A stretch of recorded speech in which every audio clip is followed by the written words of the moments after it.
नमस्कार दोस्तों, इस वीडियो में हम डिस्कस करेंगे कि ओस्टियोमैक्स K2 कैप्सूल का उपयोग किन कंडीशंस में किया जाता है। ओस्टियोमैक्स K2 कैप्सूल को कैसे लेना चाहिए और ओस्टियोमैक्स K2 कैप्सूल की वजह से क्या साइड इफ़ेक्ट्स हो सकते हैं, और यह भी डिस्कस करेंगे कि ओस्टियोमैक्स K2 कैप्सूल को लेते समय क्या-क्या सावधानियां रखनी चाहिए और किन व्यक्तियों के लिए ओस्टियोमैक्स K2 कैप्सूल को लेना जरूरी होता है। हमारे शरीर में दांतों और हड्डियों को मजबूत बनाए रखने के लिए कैल्शियम बेहद ही जरूरी होता है। हमारे शरीर का 99% कैल्शियम हमारे शरीर की हड्डियों और दांतों में स्टोर होता है और बचा हुआ 1% हमारे ब्लड में होता है। जब हमारे ब्लड में कैल्शियम की कमी हो जाती है, तब हमारा शरीर हड्डियों और दांतों से कैल्शियम लेने लग जाता है, जिसकी वजह से धीरे धीरे हड्डियां और दांत कमजोर होने लग जाते हैं। हड्डियां कमजोर होने की वजह से हड्डियों में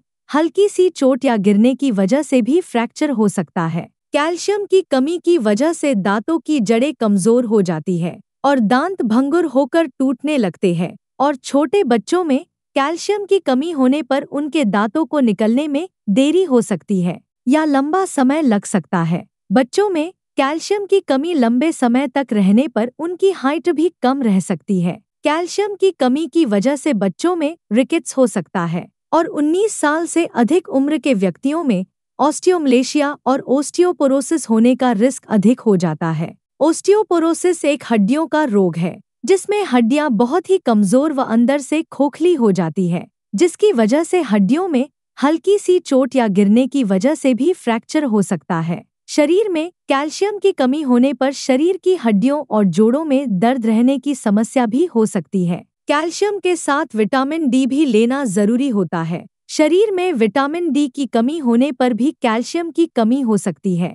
क्योंकि विटामिन डी शरीर में कैल्शियम के अवशोषण में मदद करता है, और शरीर में विटामिन डी की कमी होने पर शरीर भोजन से कैल्शियम का अवशोषण अच्छी तरह से नहीं कर पाता है, जिसकी वजह से शरीर में कैल्शियम की कमी हो सकती है। अगर आप कैल्शियम की कमी को पूरा करने के लिए अकेले कैल्शियम के सप्लीमेंट्स ले रहे हैं, तो ऐसी स्थिति में आपके द्वारा लिए जाने वाले कैल्शियम के सप्लीमेंट्स बेकार है, क्योंकि विटामिन डी के बिना आपके शरीर में कैल्शियम का अवशोषण नहीं होगा और आपके द्वारा लिए जाने वाले कैल्शियम के सप्लीमेंट्स पेशाब के जरिए शरीर से बाहर निकल जाएंगे। इसलिए कैल्शियम और विटामिन डी को एक साथ लेना जरूरी होता है। ओस्टियोमैक्स K2 कैप्सूल में कैल्शियम के साथ साथ विटामिन डी भी होता है, इसलिए आपको विटामिन डी के सप्लीमेंट्स अलग से लेने की जरूरत नहीं होती है।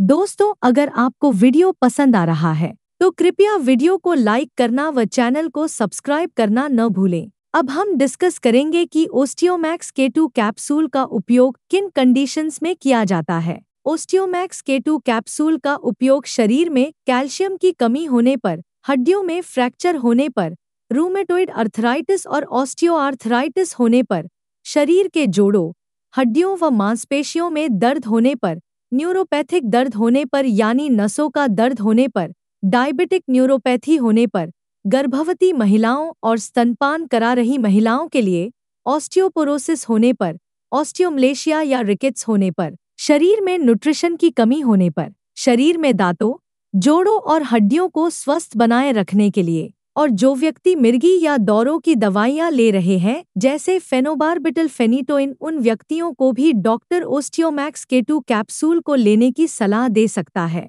अब हम डिस्कस करेंगे कि किन व्यक्तियों में कैल्शियम की कमी होने का जोखिम अधिक होता है और किन व्यक्तियों को ओस्टियोमैक्स K2 कैप्सूल को लेने की जरूरत पड़ सकती है। जो व्यक्ति शुद्ध शाकाहारी डाइट लेते हैं और दूध, दही जैसे डेयरी प्रोडक्ट्स का सेवन बहुत कम मात्रा में करते हैं, ऐसे व्यक्तियों में कैल्शियम की कमी होने का जोखिम अधिक होता है। इसलिए ऐसे व्यक्तियों को ओस्टियोमैक्स K2 कैप्सूल को लेने की जरूरत पड़ सकती है। महिलाओं में मेनोपॉज के बाद एस्ट्रोजन हार्मोन का प्रोडक्शन कम हो जाता है, जिसकी वजह से महिलाओं में मेनोपॉज के बाद कैल्शियम की कमी बहुत जल्दी होती है और ऑस्टियोपोरोसिस होने का रिस्क भी अधिक हो जाता है। इसलिए कैल्शियम की कमी को पूरा करने के लिए और ऑस्टियोपोरोसिस से बचने के लिए डॉक्टर मेनोपॉज के बाद महिलाओं को भी ओस्टियोमैक्स K2 कैप्सूल को लेने की सलाह दे सकते हैं। अगर आप ज्यादा मात्रा में प्रोटीन या नमक का सेवन करते हैं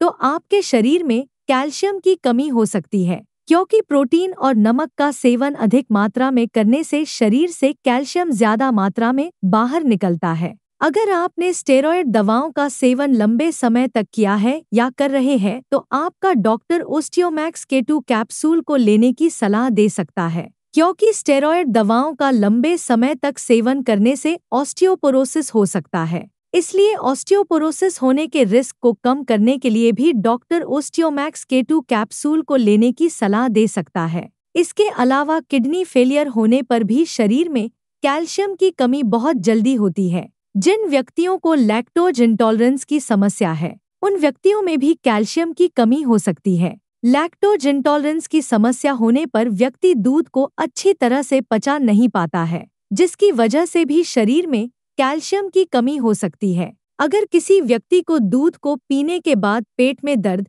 पेट में गैस, पेट में भारीपन, दस्त या स्टूल के अंदर फैट आती है, तो ये लक्षण लैक्टोज इंटॉलरेंस के हो सकते हैं। अब हम डिस्कस करेंगे कि ओस्टियोमैक्स K2 कैप्सूल को कैसे लेना रेकमेंडेड होता है। ओस्टियोमैक्स K2 कैप्सूल को खाना खाने के बाद लेना रेकमेंडेड होता है। ओस्टियोमैक्स K2 कैप्सूल को आप हल्के गर्म दूध या हल्के गर्म पानी के साथ ले सकते हैं। आमतौर पर 18 साल से अधिक उम्र के ज्यादातर व्यक्तियों को डॉक्टर ओस्टियोमैक्स K2 कैप्सूल को दिन में एक ही बार लेने की सलाह देते हैं। ओस्टियोमैक्स K2 कैप्सूल की डोज उम्र, शरीर के वजन और बीमारी की गंभीरता के आधार पर कुछ व्यक्तियों में इससे अलग भी हो सकती है। इसलिए आपको ओस्टियोमैक्स K2 कैप्सूल को आपके डॉक्टर द्वारा बताई गई डोज में ही लेना चाहिए। ओस्टियोमैक्स K2 कैप्सूल को कितने समय तक लेना चाहिए, यह उम्र और बीमारी की गंभीरता के आधार पर सभी व्यक्तियों में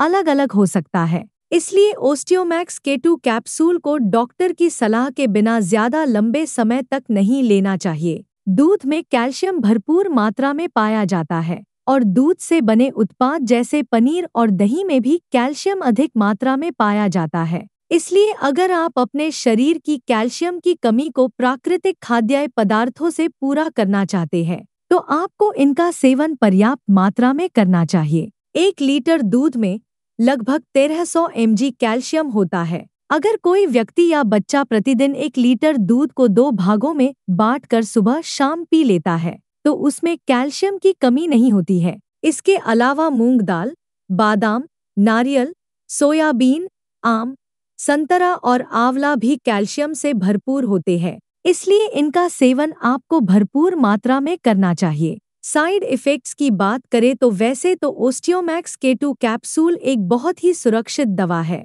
और ज्यादातर व्यक्तियों में ओस्टियोमैक्स K2 कैप्सूल की वजह से कोई साइड इफ़ेक्ट्स नहीं होते हैं। लेकिन अगर आप ओस्टियोमैक्स K2 कैप्सूल को रेकमेंडेड डोज से ज्यादा डोज में लेते हैं तो इसकी वजह से ब्लड में कैल्शियम का लेवल ज्यादा हो सकता है, जिसको हाइपरकैल्सीमिया भी कहते हैं। शरीर में कैल्शियम का स्तर ज्यादा होना भी नुकसानदायक होता है। कुछ रिसर्च में यह पाया गया है कि ब्लड में कैल्शियम का लेवल ज्यादा होने से दिल से संबंधित रोग होने का रिस्क अधिक हो जाता है। किडनी में पथरी होने का रिस्क भी अधिक हो जाता है। इसलिए डॉक्टर की सलाह के बिना ओस्टियोमैक्स K2 कैप्सूल को ज्यादा डोज में या ज्यादा लंबे समय तक लेने से बचना चाहिए। अब हम डिस्कस करेंगे कि ओस्टियोमैक्स K2 कैप्सूल को लेते समय क्या क्या सावधानियां रखनी चाहिए। थायराइड की टैबलेट और ओस्टियोमैक्स K2 कैप्सूल को एक साथ नहीं लेना चाहिए, क्योंकि थायराइड की टैबलेट और ओस्टियोमैक्स K2 कैप्सूल को एक साथ लेने से थायराइड की टैबलेट का अवशोषण कम हो सकता है,